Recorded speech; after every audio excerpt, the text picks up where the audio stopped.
بہت ہی پیارے مسلمان بھائیوں، بہنوں، عزیزوں، بیٹوں اور بیٹیوں، السلام علیکم ورحمۃ اللہ وبرکاتہ۔ میں غلام مصطفیٰ آپ سے مخاطب ہوں اور آپ دیکھ رہے ہیں میرا یوٹیوب فیس بک چینل پیام اسلام، جس پہ آج ہمارا درس قرآن کے سلسلہ میں جو سبق ہے وہ سورۃ البقرہ کی آیت نمبر 255 پر مشتمل ہے۔ یہ وہ آیت ہے جسے ہم عرف عام میں آیت الکرسی کہتے ہیں۔ آیت الکرسی کی فضیلت نبی پاک صلی اللہ علیہ وآلہ وسلم کی متعدد حدیث مبارکہ میں ہمیں دیکھنے کو ملتی ہے۔ اس سے پہلے کہ ہم اس کی تلاوت اور اس کا ترجمہ کریں، کچھ نبی پاک صلی اللہ علیہ وسلم کی حدیث مبارکہ سے ان میں سے کچھ کا جو خلاصہ ہے یا ان کی فضیلت ہے وہ آپ کے سامنے پیش کرنے کی کوشش کروں گا۔ سب سے پہلے تو کہا جاتا ہے کہ یہ جو صورت ہے یہ اس میں اعظم ہے، اس میں موجود ہے۔ اس میں آدم کے بارے میں مفسرین علماء کرام اللہ والے فرماتے ہیں کہ اگر اس میں اعظم کے ساتھ دعا کی جائے، کوئی بھی دعا کی جائے تو اللہ رب العزت اس کو قبول فرماتے ہیں، اور کہا جاتا ہے کہ آیت الکرسی میں اس میں اعظم موجود ہے۔ اور دوسرے نمبر پر بخاری کی ایک حدیث ہے جسے ابو ہریرہ رضی اللہ تعالیٰ عنہ روایت فرماتے ہیں۔ آپ فرماتے ہیں کہ نبی اکرم صلی اللہ علیہ وسلم، اس کا میں مفہوم بیان کر رہا ہوں، نبی اکرم صلی اللہ علیہ وسلم نے فرمایا کہ جو شخص سونے سے پہلے آیت الکرسی پڑھ لے تو اللہ رب العزت اس کی شیطان سے رات بھر اس کی حفاظت فرماتے ہیں۔ پھر ایک اور حدیث ہے جو سنن ترمذی میں ہے، ابی بن کعب اس کے راوی ہیں، فرماتے ہیں کہ جس گھر میں آیت الکرسی کی، یعنی اس آیت کی، آیت الکرسی کی تلاوت کی جائے، پڑھی جائے، وہاں شیطان نہیں رہتا ہے، شیطان وہاں سے بھاگ جاتا ہے۔ اور ابو امامہ رضی اللہ تعالیٰ عنہ سے ایک حدیث مروی ہے کہ آپ فرماتے ہیں کہ نبی اکرم صلی اللہ علیہ وسلم کا فرمان ہے کہ جو شخص فرض نماز کے بعد آیت الکرسی پڑھ لے، اس کی تلاوت کر لے، تو اس کے اور جنت کے درمیان صرف موت ہی حائل ہے۔ یعنی دوسرے لفظوں میں آپ کہہ سکتے ہیں کہ نبی اکرم صلی اللہ علیہ وسلم کے فرمان کے مطابق انسان مرتے ہی جنت میں چلے جائے گا، فوت ہوتے ہی جنت میں چلا جائے گا۔ اور ایک اور حدیث ہے، اسے ابو امامہ یعنی روایت فرماتے ہیں، بلکہ ابی بن کعب اس کو روایت فرماتے ہیں کہ اگر صبح کو آیت الکرسی کی تلاوت کر لی جائے تو شام تک، اور اگر شام کو کر لی جائے تو صبح تک انسان شیطان مردود کے شر سے محفوظ رہتا ہے۔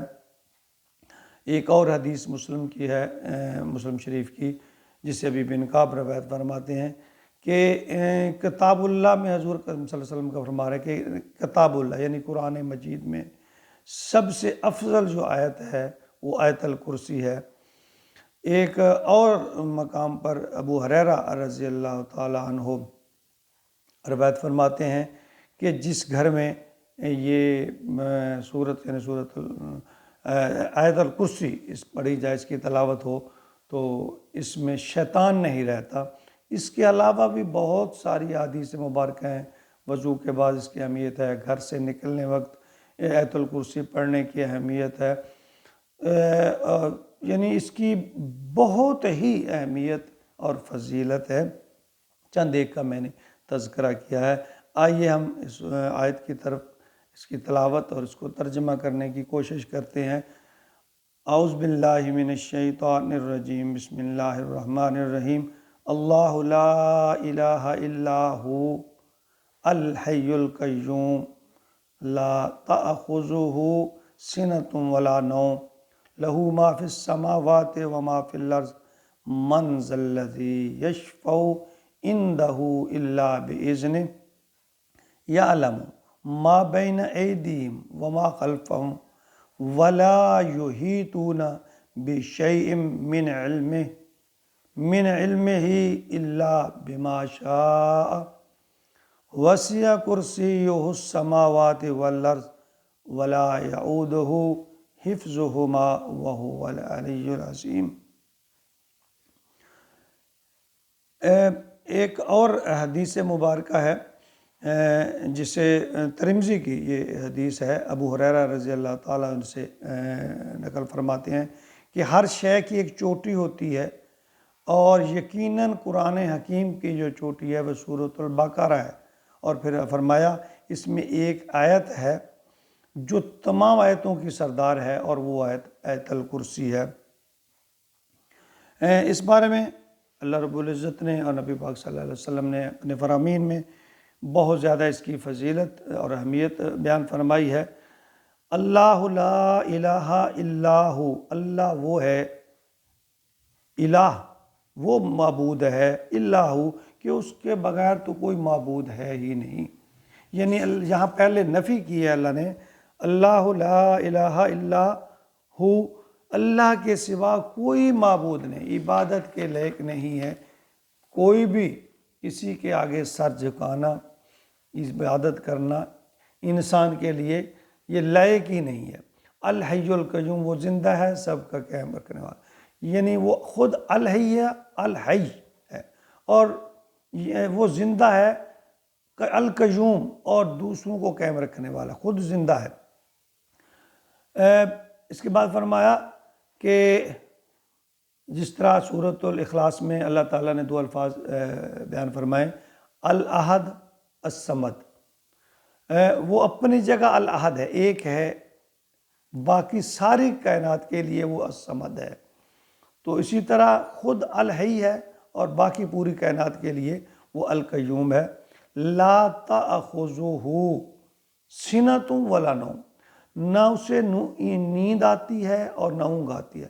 اب یہاں نیند اور اونگ سے بھی اللہ تعالیٰ نے، کہ انسان ایسا ہے کہ نیند تو دور کی بات، اللہ کی ذات ایسی ہے کہ نیند تو دور کی بات ہے، اللہ تعالیٰ کو اونگ تک نہیں آتی۔